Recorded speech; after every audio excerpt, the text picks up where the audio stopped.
Assalamualaikum warahmatullahi wabarakatuh. InsyaAllah pada hari ini saya akan membentangkan atau menerangkan inovasi yang telah kumpulan kami hasilkan, iaitu bernama Sirafat. Di mana Sirafat ini telah dibangunkan di atas satu platform iaitu Sport Virtual. Di mana Sport Virtual ini akan mengajar atau mengandungi tajuk kebijaksanaan Nabi Muhammad SAW bagi murid tahun 4.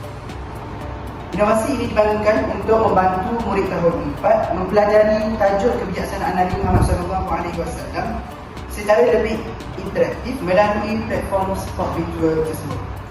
Kajian kami memfokuskan kepada SDG yang keempat, iaitu Quality Education, yang bertujuan memastikan semua murid mendapat pendidikan yang berkualiti, inklusif dan menggunakan teknologi sebagai medium pembelajaran. Penyataan masalah kami ialah murid kurang berminat terhadap pembelajaran sirah, sukar memahami dan mengingati isi perjalanan serta kurang terlibat secara aktif semasa aktiviti. Oleh itu, objektif inovasi ini ialah meningkatkan kefahaman murid, meningkatkan minat dan pelibatan murid, menyediakan pembelajaran yang lebih interaktif melalui teknologi. Hipotesis kami ialah menggunakan Sport Virtual dapat meningkatkan kefahaman, motivasi dan pencapaian murid berbanding kaedah pembelajaran konvensional, dan dengan menggunakan Sirafat ini, murid akan lebih berminat dan tertarik untuk belajar sirah berbanding hanya duduk dalam kelas mendengar cerita atau penerangan daripada itu. Tetapi dengan menggunakan Sirafat ini, murid dapat mengaplikasinya secara terus melalui Sport Virtual tersebut. Saya akan membentangkan penyelesaian, cara penggunaan dan kaitannya dengan WSDG. Bagi mengatasi masalah tersebut, kami menggunakan Sport Virtual sebagai platform pembelajaran maya. Guru menyediakan ruang pembelajaran yang mengandungi nota, gambar, video dan kuis interaktif. Murid perlu masuk ke platform, menerangkan bahan pembelajaran, menengahkan aktiviti dan menjawab kuis bagi menguji kefahaman mereka. Inovasi ini menyokong WSDG keempat, iaitu Quality Education, kerana menyediakan pembelajaran yang lebih menarik, interaktif dan mudah diakses.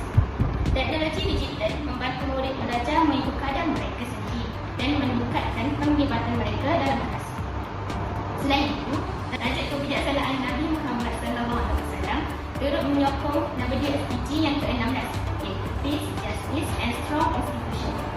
Nilai seperti kebijaksanaan, keadilan, toleransi dan penyelesaian konflik secara aman dapat diterapkan kepada murid melalui pembelajaran sirah. Terusnya kita akan lihat dapatan kajian dan keberhasilan inovasi yang kami lakukan ini. Jadi dapatan kajian menunjukkan bahawa penggunaan inovasi Sirafat ini dapat meningkatkan minat, kefahaman dan pelibatan murid dalam pembelajaran yang bertajuk kebijaksanaan Nabi Muhammad SAW. Jadi murid lebih aktif untuk menyertai aktiviti dan lebih mudah memahami isi pelajaran. Selain itu, kita akan lihat keberhasilan inovasi ini adalah yang pertama, meningkatkan kualiti pembelajaran melalui penggunaan teknologi digital. Yang kedua, dapat meningkatkan motivasi dan keyakinan murid untuk belajar. Dan yang ketiga, membantu murid menghayati nilai kebijaksanaan, keadilan dan keamanan dalam kehidupan seharian.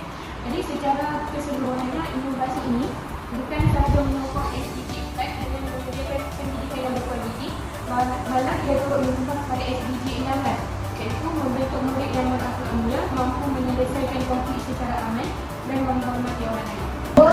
Sedikit sebanyak dapat membantu murid-murid dalam memahami kebijaksanaan Nabi Muhammad SAW. Dekat mana saya tengok, bila saya tengok pelajar-pelajar tu boleh jawab yang kamu buat tadi Sport Visual tadi kan. Okay. Dalam tu ada video kamu tunjuk sebelum kamu beri soalan tu, beri video dulu tadi kan, ada permainan, dia jawabkan kuis tu tadi, dan di situ kita nampaklah apa yang kamu hasilkan tu, Sirafat yang kamu hasilkan tu memang banyaklah membantu murid-murid ni dalam dia mengingati peristiwa tentang sirah Nabi Muhammad dan juga kebijaksanaan Nabi Muhammad tu. Jelas lah, tengok budak ni dia boleh jawab dengan betul, dia explore benda tu tadi, memang nampak membantulah. Okay. Jadi kesimpulannya, inovasi kami ini adalah bertujuan untuk memberi keseronokan dan dalam masa sama memberi keberkesanan pada pelajar, khususnya untuk tahun 4 bagi tajuk kebijaksanaan Nabi Muhammad SAW, supaya mereka lebih berminat dan tertarik untuk mempelajari dan mengingati sirah-sirah Nabi, yang sukar untuk pelajar memahaminya melalui dalam kelas ataupun pembelajaran yang secara konvensional. Jadi sekadar itu pembentangan kami untuk inovasi sirah baik kami ini. Kami sudahi dengan terima kasih. Assalamualaikum warahmatullahi wabarakatuh.